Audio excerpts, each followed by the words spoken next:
जय हिंद दोस्तों, उम्मीद करता हूँ आप सब अच्छे होंगे। भाई लोन रिकवरी हेल्प में सभी का स्वागत करते हैं। जो भी भाई, चाहे हमारे पुराने सब्सक्राइबर हैं चाहे वो नए सब्सक्राइबर हैं, हर किसी के मन में एक ही डाउट, एक ही क्वेश्चन जरूर आता होगा, भाइयों ये लोन कंपनियां हमें कब तक परेशान करेंगी, हम कब कर्ज मुक्त होंगे, कब हमारी टेंशनें खत्म होंगी।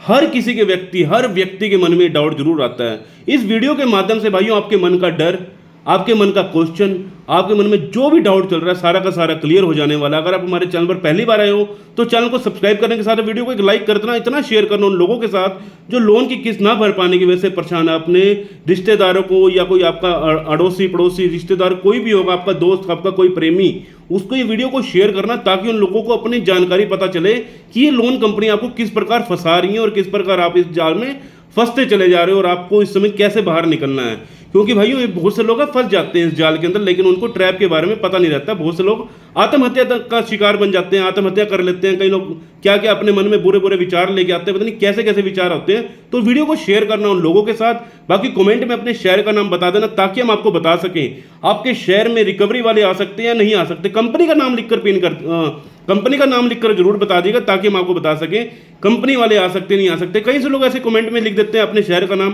उसका कोई बेनिफिट नहीं रहता, हम उसका रिप्लाई नहीं कर पाते। लेकिन आप कंपनी का नाम लिखते हैं तो हम उसका रिप्लाई जरूर कर देते हैं। बाकी हम लोग रोजाना अपने चैनल पर लाइव स्ट्रीमिंग भी करते हैं। लाइव स्ट्रीमिंग के माध्यम से जुड़ने के लिए भाई बेल नोटिफिकेशन ऑन कर लेना ताकि जैसे हम लाइव पर आए आप तक बेल नोटिफिकेशन के सारे आपको नोटिफिकेशन मिल जाए कि loan recovery help is live now. आप उसका फायदा उठा सकते हैं क्योंकि बहुत सारी जनता जुड़ती है हमारे साथ, उसमें आपको भी बहुत ज़्यादा बेनिफिट मिल जाता है। बाकी कमेंट में मैं अपना नंबर पिन कर दूँ, किसी भाई की कोई पर्सनल क्वेरी होगी तो कॉल बुकिंग के माध्यम से जुड़ सकते हैं। किसी भाई को कोई भी काम हो, प्रायर नोटिस बनवाना हो, लीगल नोटिस बनवाना हो या फिर किसी एडवोकेट की आवश्यकता हो तो आप हमसे संपर्क कर सकते हैं। बाकी एनबीएफसी कंपनी और जो क्रेडिट कार्ड हैं उनका जो आपको मैं मेन मुद्दा बताने वाला हूँ, क्योंकि ये कंपनी आपको पूरी तरह से हराश कर रही है, परेशान कर रही है आपको बुरी तरह से। आपकी मजबूरी का फायदा उठाया जा रहा है बुरी तरह से। आपकी जॉब चली गई है, आपकी बिजनेस में लॉस हो चुका है, आपके साथ कोई ऐसी दुर्घटना हो चुकी है कि जिस कारण आप लोन की किस्त नहीं भर पा रहे हैं। लेकिन ये मनमाने तरीके से आपको जिस तरह हरासमेंट कर रहे हैं, जिस तरह आपको परेशान कर रहे हैं, उसकी हक की लड़ाई आपको खुद लड़नी है। आपका इसमें कोई रिश्तेदार भी साथ नहीं देता, आपका अड़ोस पड़ोस कोई भी साथ नहीं देता। सिर्फ और सिर्फ ये खुद की लड़ाई है, खुद लड़नी होती है। पहले तो ये आपको समझना होगा क्योंकि इसमें कोई भी आपका साथ नहीं देता। चाहे आप जितना मर्जी जोर लगा लेना, कोई भी पड़ोसी, आपके घर वाले भी आपका साथ नहीं देते इस समय। क्योंकि इस समय जो कंडीशन होती है आपका फ़ोन उठाने में बंद कर देते हैं लोग। आप देख लेना, ट्राई करके देख लेना, इस समय कोई भी आपका साथ नहीं देता। लेकिन आपका भाई आपको इस वीडियो के माध्यम से समझा देगा कि आपको इस ट्रैप से कैसे बाहर निकलना है। कब तक लोन कंपनियां परेशान करेंगी। आखिर आप किसी भी एनबीएफसी कंपनी से लोन लेते हैं तो भाइयों वो सबसे पहले मोटा ब्याज लेते हैं आपसे। किस प्रकार का मोटा ब्याज? 1 लाख के लोन के ऊपर 40,000 रुपये एक्स्ट्रा, 1,40,000 रुपये, ठीक है। अब वो तो मोटा ब्याज ले रहे हैं अपनी तरफ से, उन्होंने तो लोन दिया है वो ब्याज के लिए, क्योंकि उनका काम ही यही है आपसे पैसा लेकर, आपको पैसा देकर आपसे मुनाफा कमाना। उनकी कंपनियां भी इसी प्रकार चलती हैं, जितनी भी कंपनियां ब्याज से ही चल रही हैं। ये मत सोचना कि वो आपको लोन देके किसी परेशानी में या फिर उनका कोई लॉस हो रहा है, तो वो किसी लॉसेस में नहीं है, वो हमेशा फायदे में रहेंगी क्योंकि वो हमेशा मोटा ब्याज आपसे ले रही हैं। आप 4 महीने तक रेगुलर जितनी भी ईएमआई भरते हैं वो सारी की सारी ब्याज देते हैं। 4 से 5 महीने, 6 महीने, अगर आपका सीमा ज़्यादा है आपकी 15 महीने की है या 18 महीने की, तो आपसे 6-6 महीने, 7-7 महीने तक ब्याज लिया जाता है इन कंपनियों का। तो ये कंपनी है कि आपके ऊपर केस कर देंगी। ये कब तक आपको परेशान करेंगी, इसके रिकवरी वाले कब तक परेशान करते हैं। देखो भैया मैं आपको मेन मुद्दा बता देता हूँ। रिकवरी वाले जो परेशान करते हैं लास्ट 92 डेज तक आपकी नाक में दम करके रखते हैं। जो रिकवरी वाले 92 डेज तक लगातार आपको परेशान करते हैं, फ़ोन कॉल के जरिए, रिकवरी एजेंटों के जरिए, तमाम तरीके से आपको परेशान करते हैं। क्योंकि जो 92 डेज का जो दायरा होता है उसमें व्यक्ति इतना ज़्यादा डिप्रेशन में आ जाता है। 92 डेज का जो क्राइटेरिया होता है, टाइमिंग होती है, उसी समय तक वो पैसा निकालने की पूरी कोशिश करते हैं। क्यों? क्योंकि आपका अकाउंट एनपीए में ना चला जाए। एनपीए में जब आपका अकाउंट जाएगा तो कंपनी का नुकसान होता है। ये तभी 92 डेज तक आपको परेशान करते हैं। हम तो आपको यही कहते हैं 92 डेज तक अगर आपको परेशान नहीं होना, अपना फ़ोन बंद कर दो। जहां आपने फ़ोन बंद कर दिया आपकी सारी मुसीबतें खत्म हो जाने वाली हैं। जो ये टेंशनें हैं रिकवरी वालों की टेंशन आपकी खत्म हो जाने वाली, क्योंकि फोन कॉल के जरिए ही ये आपको फोन कॉल करते हैं ज़्यादा से ज़्यादा, और ये आपके पड़ोसियों को, आपके रिश्तेदारों को फोन करके परेशान करते हैं। इसके लिए भी मैं आपको सुझाव दे देता हूँ, एक ब्रॉडकास्ट मैसेज बना लीजिए। एक ब्रॉडकास्ट में आप लोगों ने जानकारी अपने रिश्तेदारों को साझा कर देनी है कि मेरी कॉन्टैक्ट लिस्ट चोरी हो चुकी है, मेरे कॉन्टैक्ट लिस्ट को गलत यूज़ किया जा रहा है, तमाम लोग मेरे से पैसा मांगने की कोशिश कर रहे हैं, लेकिन मैंने किसी का पैसा नहीं देना। अगर आप ये बचाव कर लेते हैं तो आपको बहुत ज़्यादा फायदा मिलता है, क्योंकि ये रिकवरी एजेंटें आपके फैमिली मेंबर्स पर फोन करना शुरू कर देती हैं। चलो ठीक है, अब वो पैसा लिया है, वो उन्होंने पैसा दिया और लेने के लिए कुछ भी करते हैं, लेकिन ये इलीगल एक्टिविटी ज़्यादा करते हैं। इलीगल एक्टिविटी किस प्रकार की? आपके फैमिली मेंबर्स को कॉल करना, साथ में आपके घर पड़ोस में आकर हल्ला गुल्ला करना, गाली गलौज करना और आपके दरवाजे पर खड़े रहना, बदतमीजी करना, तमाम तरीके से करते हैं। तो भाई इसमें भी आपको 1% भी घबराना नहीं होता, क्योंकि ये आरबीआई की गाइडलाइन के अनुसार नहीं चलते। ये बिल्कुल फेक रिकवरी करते हैं, fake recovery without DRA certificate के आपके घर पर आ रहे हैं। ना ही इन पे ये चोनी छाप, झोला छाप जो रिकवरी वाले हैं, उनके पास किसी तरह का प्रूफ नहीं है कि वो आपके घर पर रिकवरी करने आ रहे हैं। क्यों? क्योंकि कंपनियां इस चीज़ में बहुत ज़्यादा नुकसान उठाना पड़ जाता है कंपनियों को, जब कंपनियां के रिकवरी एजेंट को अपने भेजती हैं और उनके ऊपर कोई कानूनी कार्रवाई कर दी जाती है। क्योंकि रिकवरी एजेंट जब मनमाने तरीके से आपके ऊपर हरासमेंट या फिर कानूनी कार्रवाई का जो आपको ड्रावा देकर आपको बहुत तरीके से हरासमेंट करते हैं, ये जो भी कर रहे हैं सारा कुछ फेक कर रहे हैं। रिकवरी एजेंट कोई भी केस आपके ऊपर नहीं कर सकता। अगर रिकवरी एजेंट आपको कह रहा है कि मैं आपके ऊपर केस करवा दूंगा, ये कर दूंगा, वो कर दूंगा, तो वो एकदम झूठ है। वो कभी भी आपके ऊपर केस नहीं कर सकता। करना चाहे कंपनी कर सकती है केस। तो आपको इसमें नहीं सोचना कि रिकवरी वाला आ रहा है तो आपके ऊपर कोई आतंक आ रहा है या कोई आपके ऊपर कोई ऐसा बोझ बन के आ रहा है। कुछ भी नहीं है ऐसा। आप उनको 2 शब्द बोलकर उनको आप वहां से विदा कर सकते हो। सिर्फ उनसे डीआरए का सर्टिफिकेट ही मांग लेना। उन पे डीआरए का सर्टिफिकेट भी नहीं मिलने वाला। ठीक है। ये जो लोन कंपनियां परेशान आपको करती रहेंगी 92 डेज तक। ये रिकवरी वाले आपको जीना आराम कर देंगे, आपकी नाक में दम कर देंगे। अब 92 डेज के बाद क्या होगा? 92 डेज के बाद क्या करती है लोन कंपनियां? अब आपके ऊपर कुछ कंपनी ऐसी होती है, देखो 70% कंपनियां कभी भी आपके ऊपर ना केस नहीं करती, क्योंकि 10,000 के लोन के ऊपर 15,000 पे जब उन्होंने पहले ही ले लिए तो वो आपके ऊपर केस के ऊपर कहां से चले जाएंगे? क्योंकि उनको पता है अगर हमारी आगे फाइल जाएगी भी सही तो रिजेक्ट होकर वापस आ जाएगी, क्योंकि उन्होंने पहले इतना मोटा ब्याज ले रखा है। इतना मोटा ब्याज जब कंपनियां आपसे ले ही रही हैं तो फिर वो केस करेंगी तो केस लड़ जाएंगे, और केस कैसे जीत जाएंगी वो कंपनियां? इसलिए वो केस की तरफ जाती नहीं है। और केस आपको पता है केस ये तो है नहीं आज ही केस डाला और आज ही खत्म हो गया। केस लंबे लंबे समय तक चलते हैं। तो उसके लिए बैंक क्या करता है? आपको सेटलमेंट का प्रावधान भी दे देता है। ये छोटे बैंक जितने भी होंगे ना एनबीएफसीज, वो आपको सिर्फ सेटलमेंट का प्रावधान दे देते हैं। जो आपको गाली गलौज करती है ना, जितनी भी कंपनी आपको गाली गलौज करती हैं वो आपके ऊपर केस नहीं करती। गाली गलौज करने वाली कंपनियां केस नहीं करती, क्योंकि वो पहले इतना ज़्यादा हरासमेंट लोगों को दे चुकी होती हैं। तो इसमें आपको डरना घबराना नहीं होता। अगर आप कर सकते हो तो नंबर वगैरह बंद करके नया सिम ले लीजिएगा जब तक आपके पास पैसा नहीं है। जब आपके पैसा हो या तो सेटलमेंट कीजिए या फोरक्लोज कर लीजिए। ठीक है। अब उसके बाद हमने आपको बताना है पूरी, जब तक आपका लोन नहीं होता था कब तक आप कर्ज मुक्त हो जाते हैं। उसके बाद बैंक क्या करता है?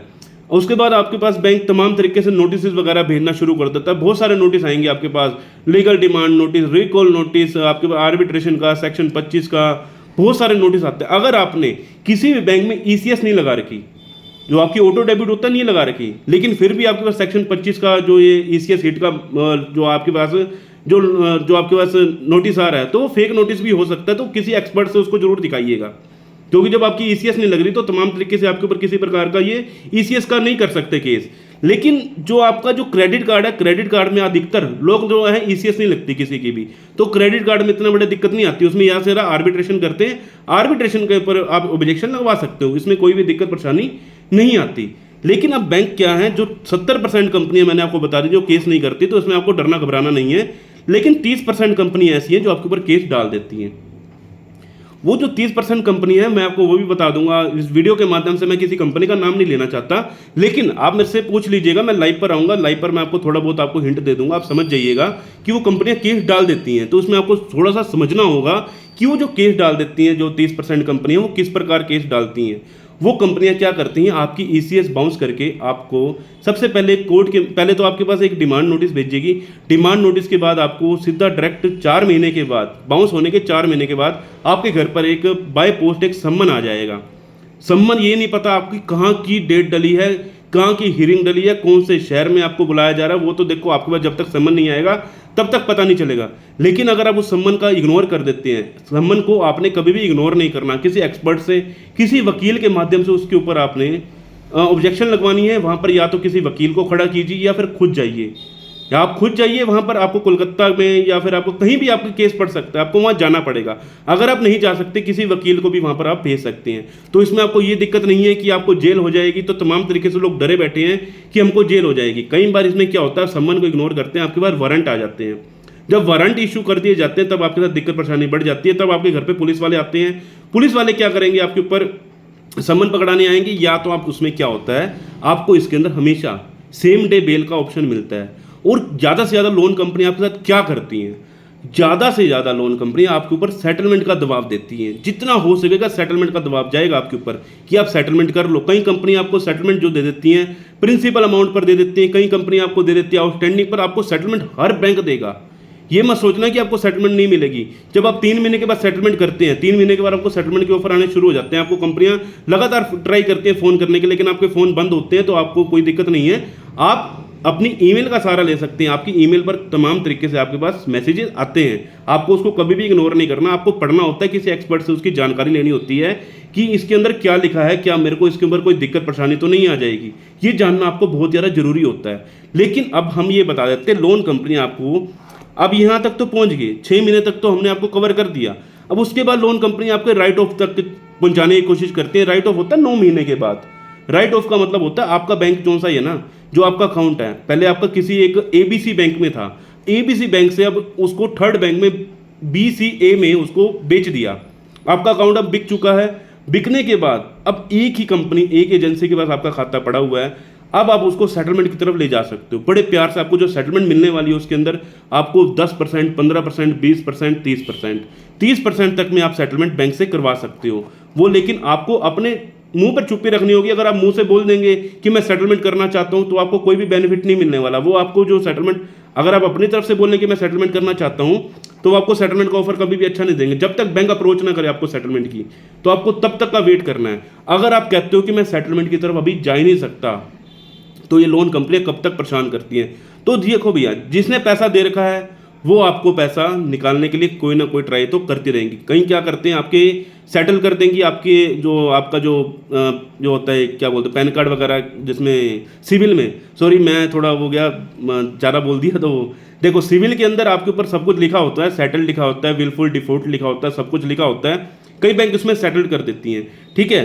तो आप ये मत समझना कि वो सेटल्ड हो चुका है, लेकिन वो किसी और अन्य बैंक के पास पड़ा हुआ है। तो बैंक क्या कर सकता है, आपकी एक ACS हिट करवाकर आपके ऊपर दोबारा से केस करवा सकता है। तो ये मत सोचना कि आप बिल्कुल फ्री हो गए। तो हम यही चाहते हैं, आप लोग टेंशन फ्री होकर इनकी सेटलमेंट करवा लें। अगर आपको अच्छा ऑफर लगता है कि आपको बहुत अच्छा ऑफर मिल रहा है, तो आप इसके ऑफर में आप फ़ायदा उठा सकते हैं। आप ज़्यादा से ज़्यादा ट्राई करना, आपको 10%, 20%, 25%, 30%। जब आपका केस लोक अदालत में जाता है, तो लोक अदालत में 15%, 20% पर भी सेटलमेंट हो जाती है। तो ये मत सोचना कि आपने लोन की किस्त नहीं भरी तो आपके ऊपर कोई भी कानूनी कार्रवाई कर दी जाएगी। कानूनी कार्रवाई होती है, ये मत सोचना कि कानूनी कार्रवाई नहीं होती, लेकिन इसके बचने के बहुत सारे उपाय हैं। तो आपको इसमें डरना घबराना नहीं होता, आप सेटलमेंट की तरफ भी जा सकते हैं। देखो, सेटलमेंट का मतलब क्या होता है, सेटलमेंट के बाद आपको सिर्फ और सिर्फ क्या होता है, आपको लोन नहीं मिलता, लेकिन आपके मन में एक डर, एक टेंशन, सारी की सारी क्लियर, सब कुछ खत्म हो जाता है। लेकिन आपको एक चीज़, सेटलमेंट के बाद कभी भी लोन नहीं मिलता, ठीक है। सिक्योर्ड लोन 3 साल के बाद मिल जाते हैं, कई जगह से मिल जाते हैं, लेकिन अनसिक्योर्ड लोन आपको मिलना बहुत ज़्यादा मुश्किल हो जाता है। उम्मीद करता हूँ भाइयों, आपको जानकारी स्पष्ट रूप से समझ आ गई होगी कि अगर आप जिंदगी भर तक भी लोन नहीं भरते, मतलब कि आपका 3 साल तक ये लोन कंपनी आपको हमेशा प्रेशर में रखती है। 3 साल के बाद क्या होता है, देखो मेन क्या मकसद है, उनको पैसा निकालना है, किसी भी तरह से पैसा निकाल कर दो।